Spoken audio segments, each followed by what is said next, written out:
श्री कृष्ण कहते हैं हद से ज़्यादा सीधा साधा होना भी ठीक नहीं है, क्योंकि जंगल में सबसे पहले सीधे साधे पेड़ को ही काटा जाता है और टेढ़े पेड़ों को छोड़ दिया जाता है।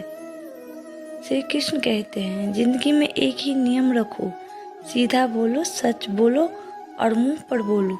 जो अपने होंगे वह समझ जाएंगे और जो नाम के होंगे वह दूर हो जाएंगे। दुख भोगने वाला तो आगे चलकर सुखी हो सकता है, लेकिन दुख देने वाला कभी सुखी नहीं हो सकता। किसी के वर्तमान को देखकर उसके भविष्य का मजाक वह कोयले को भी धीरे धीरे हीरे में बदल देता है।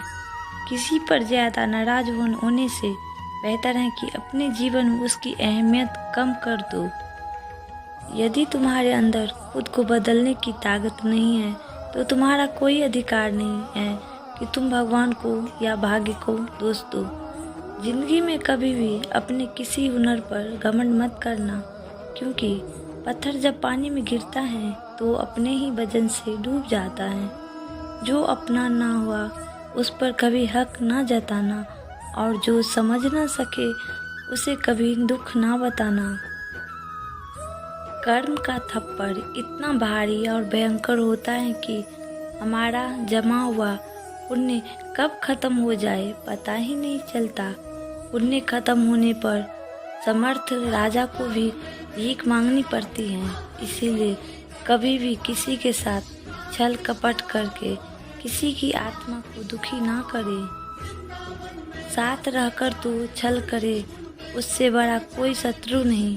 और जो हमारे मुंह पर हमारी कमी बता दे, उससे बड़ा मित्र कोई नहीं। गीता में लिखा है, यदि कोई आपको अच्छा लगता है तो अच्छा वो नहीं है, अच्छे आप हैं, क्योंकि उसमें अच्छाई देखने की वाली नज़र आपके पास है। रिश्ते हो या रास्ते, जब तक ठोकर नहीं लगती तब तक अपनी सही जगह का ज्ञान नहीं हो पाता।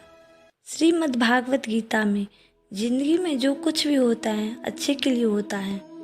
बुरा वक्त इसलिए आता है ताकि हम अच्छे वक्त की कीमत जान सके, और लोग इसलिए बदल जाते हैं ताकि हम उनसे असली चेहरे का पहचान कर सके। वो क्या थे और हम उन्हें क्या समझ रहे हैं। लोग चेहरे को साफ रखते हैं जिस पर लोगों की नज़र होती है, लेकिन दिल और कर्म साफ नहीं रखते जिस पर भगवान की नज़र होती है। संगत से इंसान का स्वभाव पर कोई फर्क नहीं पड़ता, क्योंकि विभीषण रावण के साथ रहकर भी नहीं बिगड़ा और कैकेयी राम के साथ रहकर भी नहीं सुधरी। कभी कभी आप बिना कुछ गलत किए भी बुरे बन जाते हैं, क्योंकि जैसा लोग चाहते हैं आप वैसे ही करते हैं। अपने जीवन की तुलना किसी के साथ नहीं करनी चाहिए। सूर्य और चंद्रमा के बीच कोई तुलना नहीं, जब जिसका वक्त आता है तब वो चमकता है। जो धोखा खाने और दुख मिलने के बाद भी गलत रास्ते पर नहीं जाता और ईमानदारी से अपना कार्य करता रहता है, ऐसे इंसान को भगवान को सबसे प्रिय है। अंत में ऐसे व्यक्ति की जीत निश्चित होती है। भागवत गीता में लिखा है, मन अंधा होता है, इसके पास अपना कोई ज्ञान नहीं होता है। मन कुछ नहीं जानता और न ही सही मार्गदर्शन करता।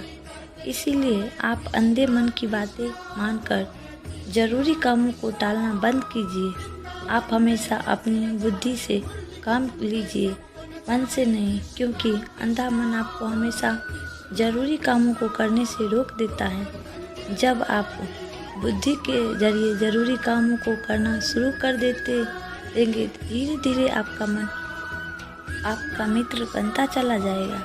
लेकिन कभी आपका मन आपका दुश्मन बना हुआ है, जो आपको दिन पे दिन बर्बाद कर रहा है। मेरे मार्ग पर पैर रखकर तो देखो, तेरे सब मार्ग ना खोल दूँ तो कहना। मेरे लिए खर्च करके तो देखो, कुबेर का भंडार ना खोल दूँ तो कहना।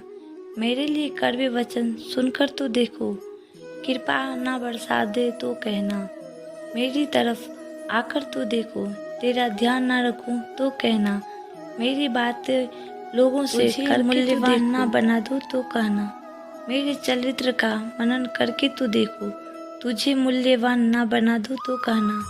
मुझे अपना मददगार बनाकर तो देखो, तुझे सबकी गुलामी से ना छुड़ा दूं तो कहना।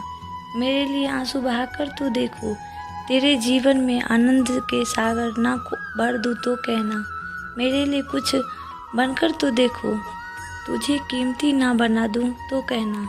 मेरे के मार्ग पर निकल कर तो देखो, तुझे शांति दूत ना बना दूं तो कहना। कभी भी अपनी हार मानने से पहले एक आखिरी प्रयास जरूर कर लेना, क्योंकि उस समय आपके प्रयास के साथ आपका अनुभव भी आपका साथ देंगे और आपका जरूर सफल होंगे। भाग्य से जितना ज़्यादा उम्मीद करोगे वो उतना ही ज़्यादा निराश करेगा, और कर्म से जितना ज़्यादा जोर दोगे वो हमेशा उम्मीद से ज़्यादा देगा। किसी के साथ गलत करके अपनी बारी का इंतज़ार ज़रूर करना, क्योंकि समय के पास हर किसी के कर्मों का हिसाब है। अगर आपको झुकना है तो किसी के विनम्रता के आगे झुके, किसी के शक्ति के आगे, रूप के आगे और धन के आगे तो बिल्कुल भी ना झुके। पुराने और गंदे वस्त्र उतारकर नए वस्त्र पहनाते समय एक छोटा बालक रोता है, किंतु माँ उसके रोने की परवाह किए बिना वह वस्त्र बदलती हैं, क्योंकि वह जानती हैं कि उसके बालक के लिए क्या उचित है। उसी प्रकार भगवान अपने भक्त के इच्छा की परवाह किए बिना उसे सफलता और निसफलता देता है, क्योंकि वह जानता है कि उसके भक्त के लिए क्या उचित है। सबसे समझदार और स्थिर बुद्धि वाला व्यक्ति वही है जो सफलता मिलने पर अहंकार में नहीं आता और विफलता मिलने पर गम में नहीं डूबता। कौन क्या कर रहा है, कैसे कर रहा है, क्यों कर रहा है, इन सब से आप जितना दूर रहेंगे उतना ही खुश रहेंगे। हमारे जीवन में समस्याएं बिना किसी कारण नहीं आती, उनका आना एक इशारा है कि हमें कलयुग में रिश्ते खेल बन जाएंगे। बिना स्वार्थ के कोई भी रिश्ता नहीं टिकेगा। सुबह एक दूसरे के साथ जीवन भर रिश्ता निभाने की सौगंध खाने वाले भी शाम तक एक दूसरे के खून के प्यासे हो जाएंगे, तो भी कोई आश्चर्य नहीं होगा। धर्म और ईश्वर मजबूरी में याद आएगा। कलयुग का भगवान सिर्फ परिवार के साथ धैर्य प्यार कहलाता है, और औरों के साथ धैर्य सम्मान कहलाता है। स्वयं के साथ धैर्य आत्मविश्वास कहलाता है, और भगवान के साथ धैर्य आस्था कहलाता है। समय और स्थिति कभी भी बदल सकती है, अतः कभी किसी का अपमान ना करे और ना ही किसी की तुच्छ समझे। आप शक्तिशाली हो सकते हैं, पर समय आपसे अधिक शक्तिशाली है। देश में राजा, समाज में गुरु, परिवार में पिता, घर में स्त्री, ये कभी साधारण नहीं होते। निर्माण और प्रलय इन्हीं के हाथ में होता है। मनुष्य का संपूर्ण जीवन उसके कर्मों से निर्मित होता है।